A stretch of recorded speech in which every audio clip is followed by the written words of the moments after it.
Tadinya saya malu. Irlandia bisa mengumpulkan 300.000 orang. Awalnya saya pesimis.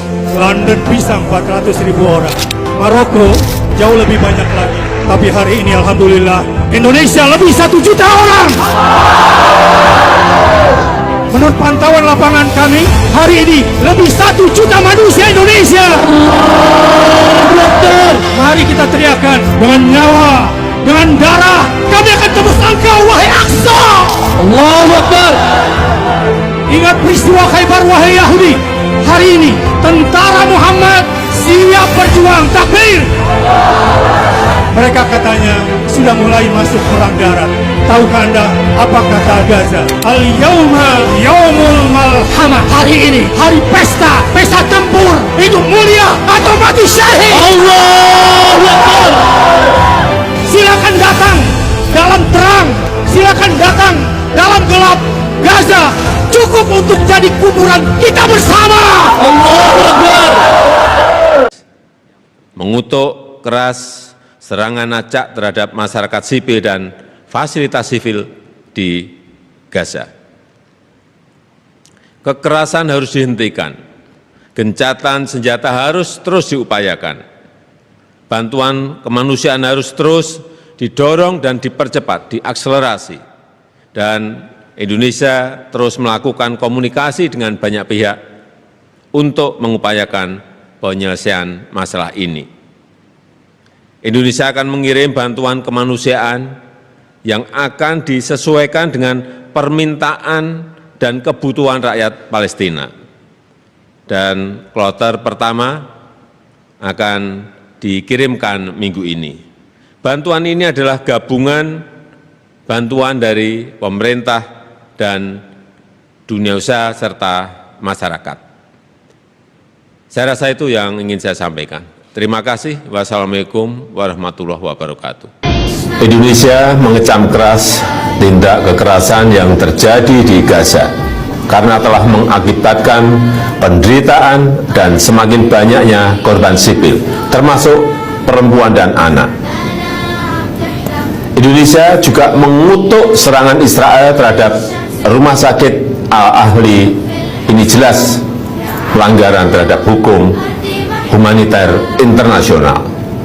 Sehingga saya perintahkan Menteri Luar Negeri untuk hadir dalam pertemuan luar biasa para Menlu OKI di Jeddah kemarin, serta untuk terus mengupayakan evakuasi WNI yang saat ini masih terkendala kondisi lapangan. Indonesia tidak akan tinggal diam melihat korban sipil terus berjatuhan, melihat ketidakadilan terhadap rakyat Palestina yang terus terjadi.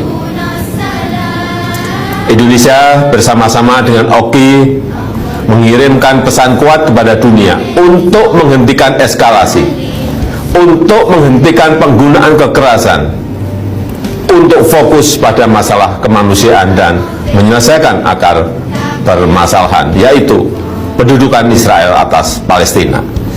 Sekaranglah saatnya dunia berdiri bersama membangun solidaritas global untuk menyelesaikan masalah Palestina secara adil dan menerapkan parameter internasional yang telah disepakati. Ini akan terus Indonesia suarakan di berbagai kesempatan dan forum internasional, termasuk saat bilateral dengan Perdana Menteri Arab Saudi dan di KTT ASEAN GCC esok hari. Terima kasih. Wassalamualaikum warahmatullahi wabarakatuh. Terakhir, secara khusus saya ingin menyampaikan keprihatinan yang mendalam atas perkembangan situasi di Gaza. Tindakan kekerasan harus dihentikan, isu kemanusiaan harus menjadi prioritas saat ini, dan kita harus mencegah agar kondisi tidak semakin buruk. Kita tidak boleh lupa akar masalahnya adalah pendudukan wilayah Palestina oleh Israel. Ini yang harus diselesaikan sesuai dengan parameter internasional yang telah disepakati, di mana posisi ASEAN dan GCC harus jelas dan solid untuk mendukung solusi perdamaian yang adil dan langgeng di Palestina. Terima kasih. Assalamualaikum warahmatullahi wabarakatuh.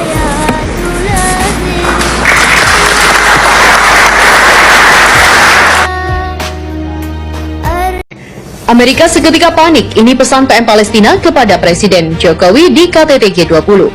Palestina adalah sahabat dekat Indonesia. Palestina adalah salah satu negara pertama yang mengakui kemerdekaan Indonesia. Indonesia juga secara konsisten terus mendukung perjuangan bangsa Palestina, dan saya berharap kunjungan Yang Mulia dapat semakin memperkokoh hubungan yang sudah baik ini.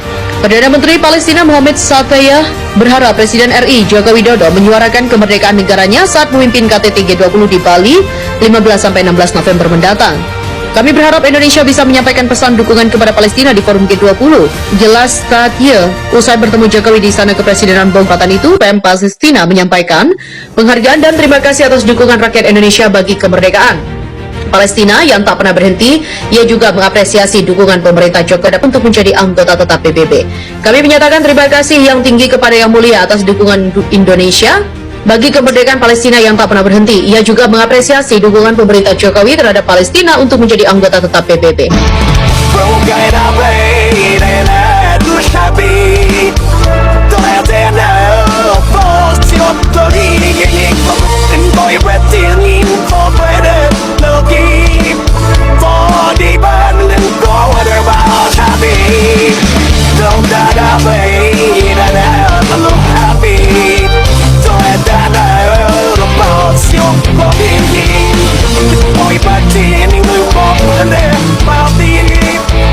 Indonesia will not back an inch in our support for Palestinian statehood.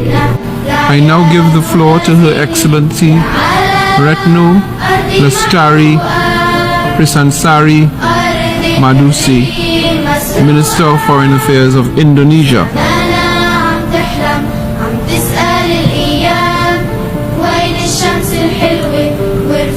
Amended the text.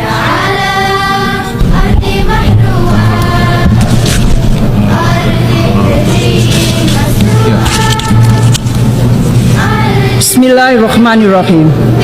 Excellencies, dear colleagues, today I'm wearing a traditional fabric from East Nusa Tenggara, Indonesia, while my delegation are wearing different traditional fabric representing the diversity of over 1,000 ethnicities in Indonesia. We are diverse, but we are one. Mr. President, the world now is at strategic crossroads. Global solidarity and collective responsibility are the only answer to address trust deficit and global inequality. This is the main essence transpired by the Bandung Conference or Asia-Africa Conference in 1955. Through the 10th principle of Bandung, we call for respect toward human rights and the UN Charter, sovereignty and territorial integrity, equality of all races and all nations, peaceful settlement of dispute, and promotion of mutual interest and cooperation. The Bandung Conference reminded every country of their equal rights and responsibility in maintaining peace and stability, mainstreaming win-win cooperation, and championing solidarity. Indonesia bring along the Bandung spirit when we presided the G20 last year, chairmanship of ASEAN this year, during President Jokowi visit to Africa last month, and we will bring this spirit everywhere we go, including to this UNGA. The Bandung spirit enable Indonesia to listen and become part of solution. For Indonesia, global leadership should not only be about power or about the influence to dictate others. Instead, global leadership should be about listening to others, building bridges, respecting international law consistently, and put all nations equally. The fate of the world cannot be defined by the mighty few.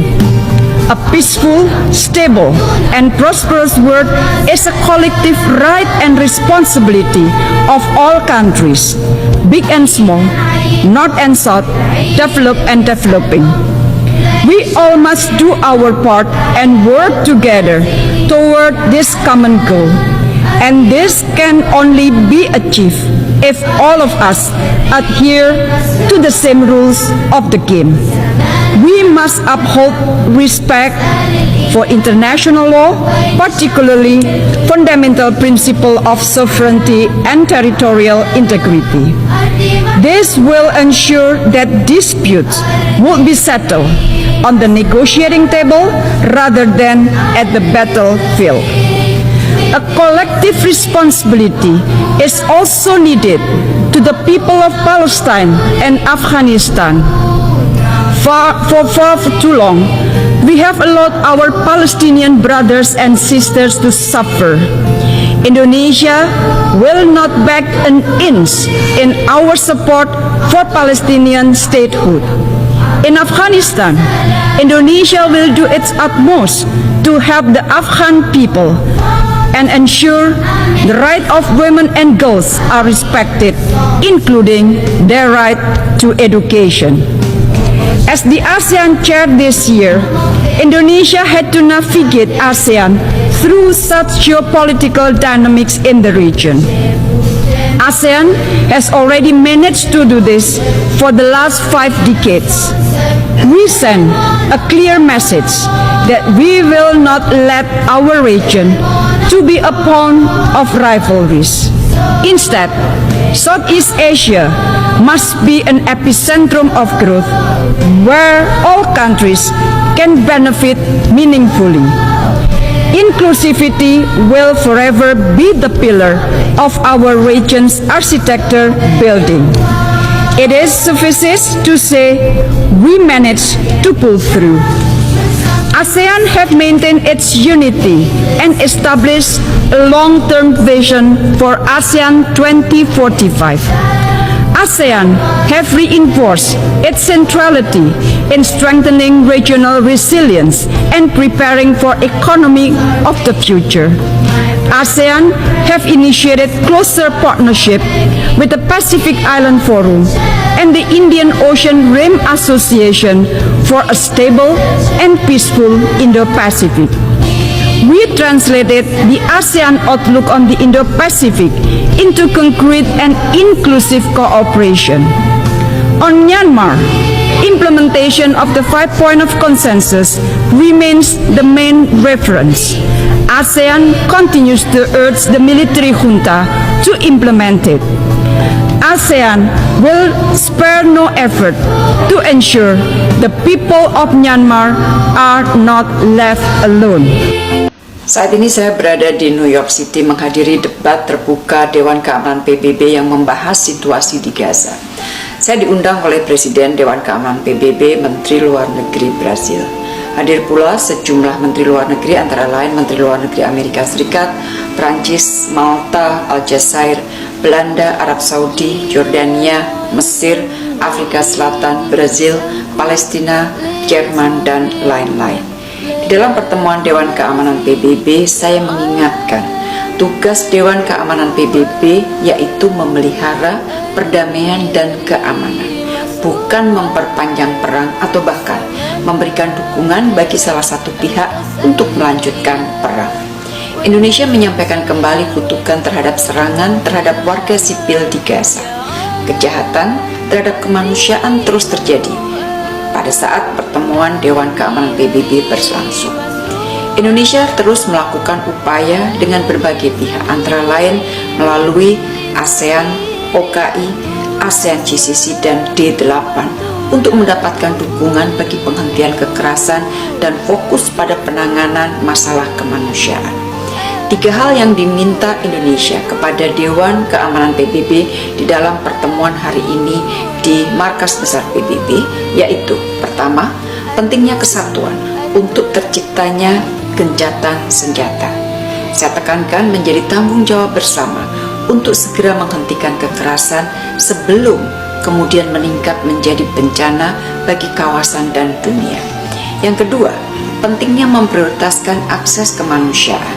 Saya ingatkan lebih dari 2 juta orang di Gaza menggantungkan hidupnya pada kebutuhan yang sangat mendasar, dan Dewan Keamanan PBB harus mendesak terciptanya jalur akses kemanusiaan yang aman dan lancar, serta penghormatan terhadap hukum humaniter internasional.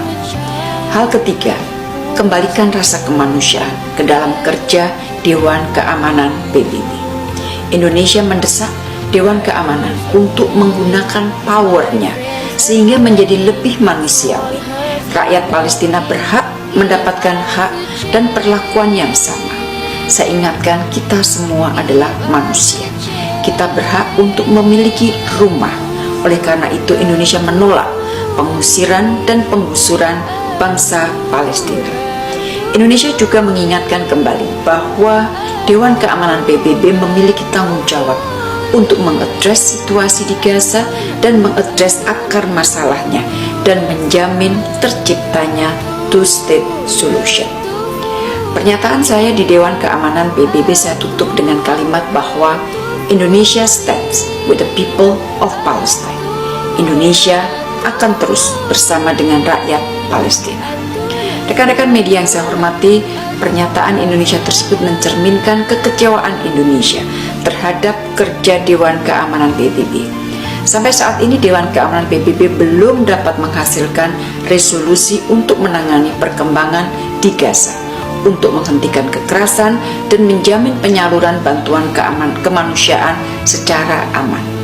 Perbedaan pendapat dan bahkan veto menghalangi kerja Dewan Keamanan PBB.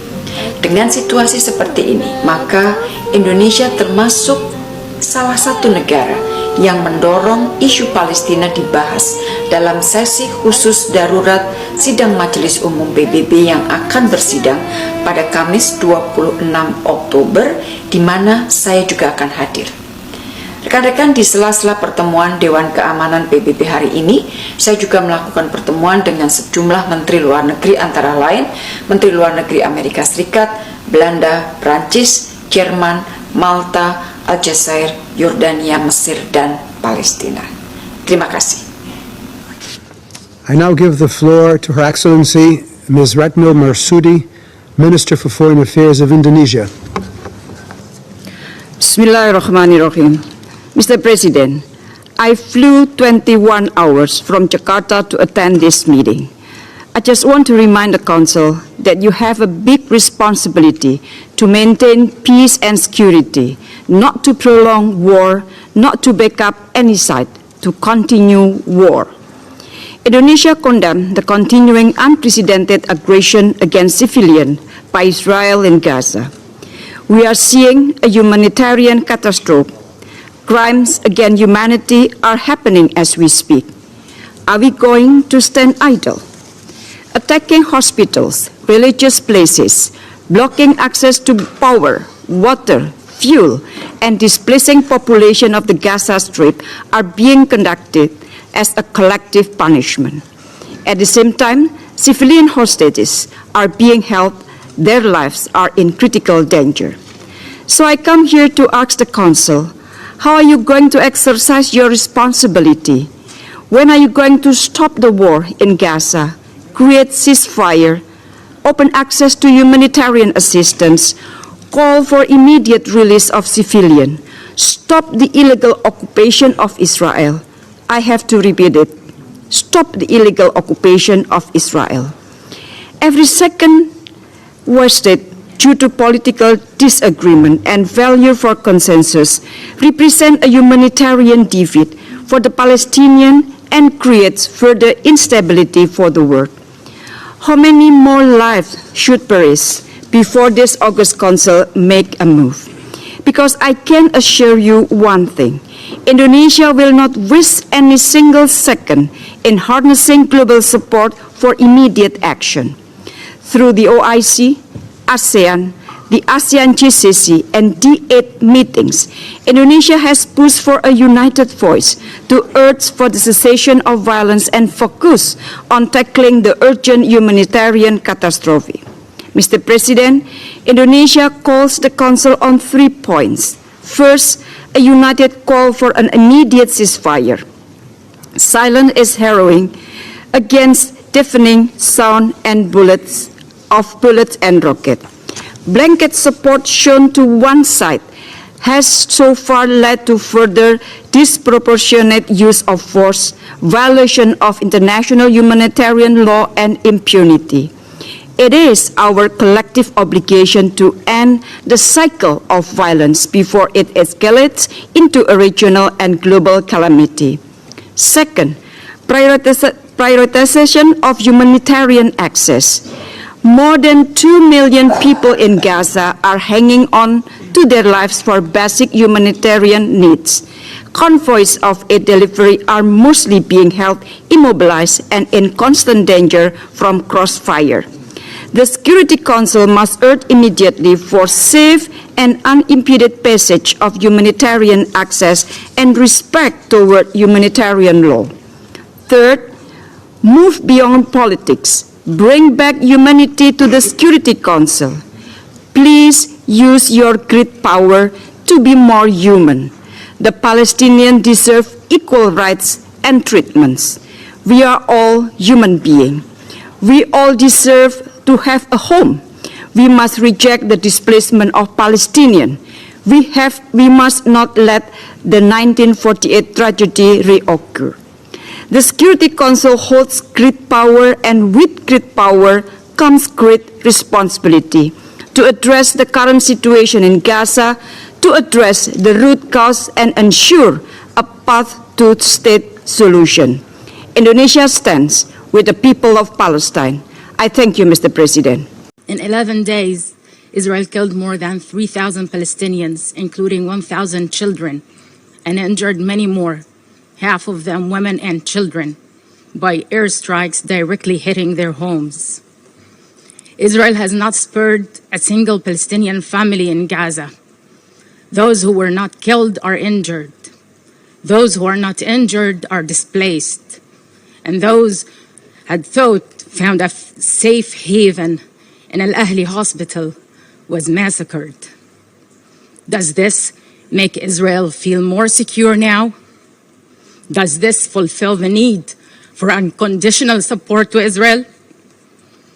According to the UN, families in Gaza have been bombed by Israel while in their homes or on their way in search for a safe place along damaged roads following an Israeli evacuation order that left hundreds of thousands of people scrambling for safety, but with nowhere safe to go.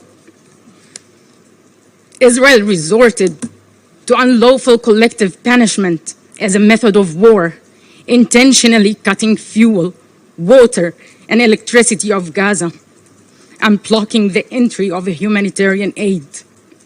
Entire residential neighborhoods have been razed to the ground. Homes, schools, UN facilities, health centers, hit by direct and intense Israeli airstrikes. Aid workers have been targeted and killed. Rescue teams are struggling to carry out their missions amid continuous airstrikes. Severe shortage of equipment and limited or with no connection to mobile networks. There's no power, no water, no fuel. Food supplies are running dangerously low. Hospitals, overwhelmed with patients and injured, are running out of medicine. Morgues are overflowing with bodies. Bodies are buried in mass graves. Israel ordered 22 hospitals in Gaza to evacuate, an order that WHO labeled as a death sentence for the sick and injured. This includes newborn babies in incubators. Mr. Chair, 2 million Palestinian people live in Gaza. Half of them are children. But Israel is dropping explosives as no civilian live there, and acting like everyone in Gaza deserves to be killed. The mass killing of civilians and the scale of destruction do not at all indicate a so-called collateral damage, but rather indiscriminate attacks against civilians. What is this, if not barbaric and brutal? Whitewashing Israel crimes in advance by proclaiming that Israel is not responsible for the killing of Palestinian civilians is inhumane and irresponsible, and it undermines the most fundamental rules of our international law-based order. Those doing the killings are responsible for it. We call on you to stand against Israel's crimes, to stop the massacres against my people, to stop the epic human suffering, and to ensure respect for international humanitarian law. Mr. Chair, dear colleagues, one thing, only one thing that deserves your unconditional support: justice, not vengeance. Thank you.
Palestina tercinta, kami penuhi panggilanmu.